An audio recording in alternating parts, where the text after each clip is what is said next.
नमस्कार मित्रों, तो स्वागत है आप सभी का आधार एकेडमी के ऑनलाइन प्लेटफॉर्म पर।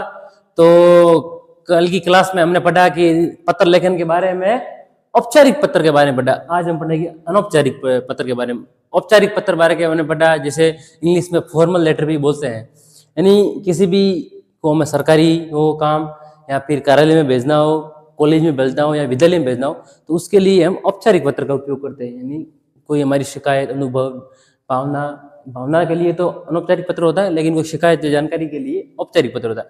आज हम पढ़ेंगे अनौपचारिक पत्र। अनौपचारिक पत्र किसे किसे भेजा जाता है?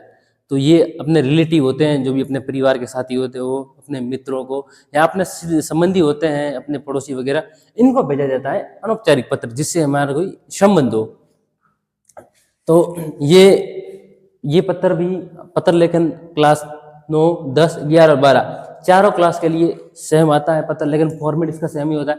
चारों क्लास के लिए इंपॉर्टेंट है। आपके हिंदी सब्जेक्ट के लिए आपको ये रट के जाना है। आपको ओनली फॉर इतना याद रखना है, बाद में आपको क्वेश्चन में जो भी होगा आपको इतना याद रखो, बाद में आपको क्वेश्चन में जो भी चीज पूछेगा ना, वो आपको ओनली फॉर लिखनी पड़ेगी, बस जो कि आपके सामने ही पड़ा है। यानी आपके क्वेश्चन में आपका उत्तर मिल जाएगा बाद में। पहले आपको इतना ही सिर्फ याद रख लो कि मैं पढ़ा रहा हूँ, जो भी आपको अनौपचारिक पत्र वो याद रख लो। उसके बाद आपको ज्यादा एक्स्ट्रा मेहनत करने की जरूरत भी नहीं है। आप इसमें जो फुल में से फुल मार्क्स ले आ सकते हो। तो हम शुरू करते हैं। अनौपचारिक पत्र यानी कोई परिवार का संबंधी हो जो दूर रहता हो, उनके लिए भेज सकते हैं। मित्र हो या फिर परिचित हो अपना कोई भी, उनके लिए अनौपचारिक पत्र का उपयोग करते हैं। यानी सबसे पहले आपको क्या करना है, प्रेषक का पता लिखना है। यानी आपको एक जो भी क्वेश्चन है, क्वेश्चन में दिया हुआ होगा, अगर दिए हुए नहीं हो तो आप अपने अनुसार भी प्रेषक का पता लिख सकते हो। उसके बाद आपको दिनांक लिखनी है, जो भी दिनांक हो, या तो पेपर में दी हुई होगी, जो भी क्वेश्चन है उसमें अगर नहीं दी हुई तो आप अपने अनुसार लिख सकते हो। उसके बाद आपको प्रिय या प्रीतम शब्द का प्रयोग करना है, क्योंकि हम अपने रिलेटिव के लिए यूज करते हैं।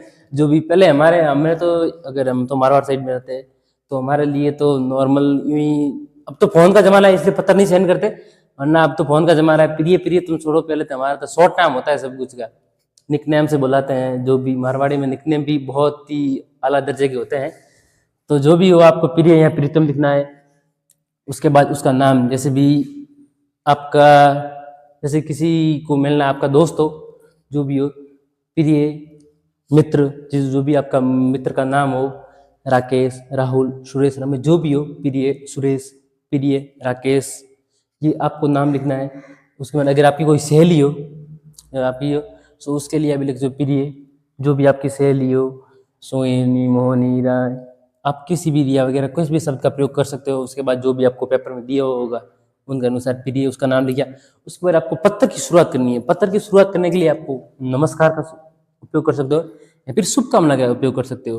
तो जैसे भी आपने डेट लिख लिया, उसके बाद दिनांक लिख ली, उसके बाद प्रिय, राहुल वगैरह, कोई भी लड़की हो तो रिया, सुनीता, जो भी नाम लिख लिया। उसके बाद आपको पत्र की शुरुआत करनी है, तो उसके बाद आप नमस्कार लिख सकते हो, नमस्कार या फिर शुभकामना, दोनों में से कोई भी लिख लिखो। उसके बाद आपको शुरुआत में पूछना है कि कैसे हो आप, यानी आपको अपनी भावना प्रकट करनी है। कैसे हो आप, उनकी हालचाल पूछनी है। वो मतलब शुरुआती जो भी लाइन होती है वो आपको एक प्रेषित और भावना वाली आपको प्रयोग करनी है। उसके बाद आपको पत्र का मुख्य भाग होता है, यानी आपको जो भी समाचार देता हो, इन्विटेशन देना है कि मेरी शादी है या मेरे घर में किसी की शादी है, मेरे रिलेटिव की शादी है, मेरे बहन की शादी है, जो भी हो उसके समाचार वगैरह आपको देना हो, अपना अनुभव शेयर करना हो, जो भी आपने सीखा वगैरह आप चाहते हो कि मैं अपने जो भी एक्सपीरियंस है, अनुभव है, वो शेयर करूं, इसके लिए भी आप पत्र सेंड कर सकते हो। बाकी आपकी भावनाएं जो भी होती है, भावना तो किसी भी प्रकार की हो सकती है। मेरे प्रिय, आपकी हालचाल पूछने के लिए भी आपकी भावनाएं होती है। जो भी माता पिता अपने पुत्र को अपनी भावनाएं जो भी होती है उनके लिए पत्र लिख दें, आप कैसे हो, किस प्रकार, किस तरह दे सकते हो, अपनी भावना जो भी हो। बेटा, जैसे अगर माता पिता अपना पत्र लिखते हैं अपने बेटे को या बेटी को, तो लिखते हैं कि बेटी कैसी हो या बेटा कैसा हो, आपकी टाइम पे खाना खा रहे हो, सब कुछ अपनी भावना जो होती है वो प्रकट करते हैं इस मुख्य भाग में।